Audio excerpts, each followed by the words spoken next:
Today we're talking about a topic that I've heard countless times, and that is what is more important, diet or exercise? So the name of the video is diet versus exercise, and I was going to jump into basically a little bit about each.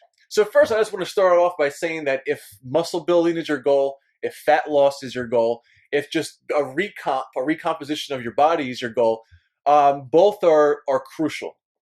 But I would have to give a little bit more to the diet side than the workout side, just for the one reason where if your diet's on point, and we're going to go over the diet in a second, and your workout isn't as detailed as your diet, but you're still going in there, you're still going at it, you're going to have better results than if it was flip-flopped, where your workout is perfect, but your diet is just horrendous. So that's why most people say, oh, it's 80-20 diet, exercise. It's probably more like 60-40, just a little bit leaning towards the diet side.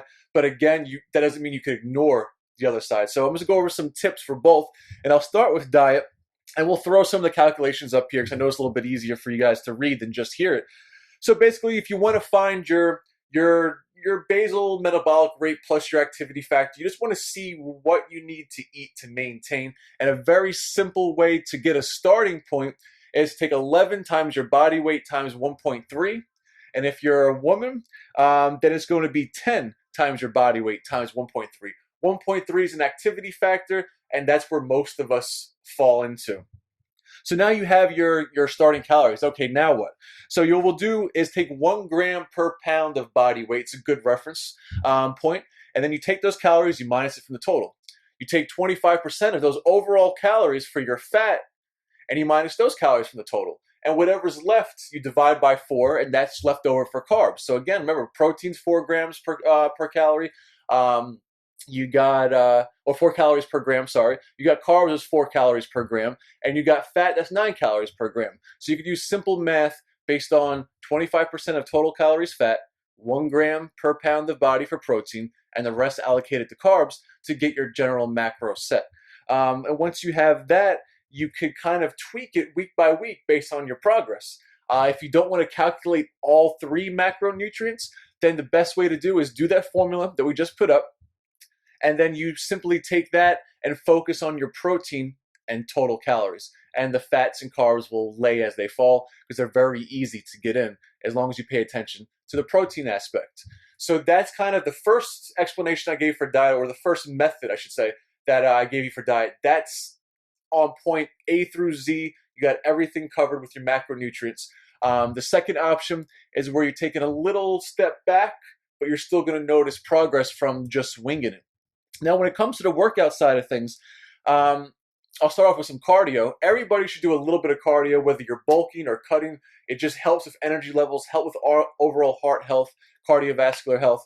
And the way you break down your cardio is probably a HIIT session. So do a HIIT session is high intensity interval training.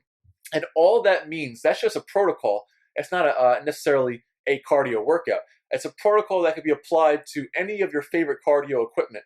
And it's high intensity interval followed by a recovery or rest phase. Then you go right back into that high intensity and then right back into the recovery. So usually what people recommend is about 30 seconds all out, balls to the wall, 100% max effort, followed by about 2 minutes to 2.5 minutes of catching your breath, recovering. And then that is one interval. You do that about 4 or 5 intervals, maybe twice a week start out with, and adjust from there, less if you're bulking, more if you're trying to cut as you go along with your diet. And that is the absolute best type of cardio to do. Now with the weights, and you heard me say this before in other videos, just like the previous diet information, you want to hit every muscle group for your general aesthetics, your bodybuilding. This is not going into powerlifting where you need a more fine-tuned progressive overload matrix. This is more just for overall aesthetics, overall functionality, depending on the movements you choose, and just the way you look, pretty much. So every muscle group twice a week. One time that week, you're going to do less volume, meaning less overall sets, but your intensity is going to be up. Intensity is how heavy your weight is, pretty much.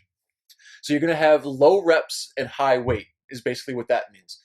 And the second workout of the week, you're going to have a higher volume, so more sets, more exercises, but your intensity and the weight being used is going to be a little lighter, but you're going to do more reps. So it kind of makes sense. You're getting the best of both worlds: heavy weights, low reps; lightweight, high reps. And then if you get everything in twice a week, a really good split that I liked is a leg day followed by a push day followed by a pull day, and then repeat. And it's a 6-day split, 1 day off, usually Sundays, and that's good to do for a couple of weeks. And then you can go into a 3 days, 1 day off, 3 days, 1 day off. So legs is self-explanatory. You do your legs. The next up is your push day. What I mean by push is you got your chest, you got your shoulders, and you got your triceps. So they're all pushing the weight away from you.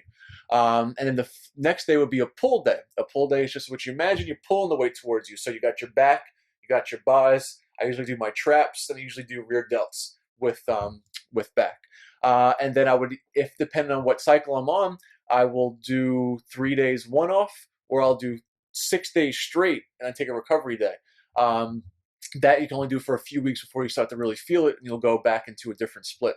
That's one of my favorite ones. So we went over the diet, we went over the workout. I got into some specifics to keep the video relatively short, but still be very informative and useful.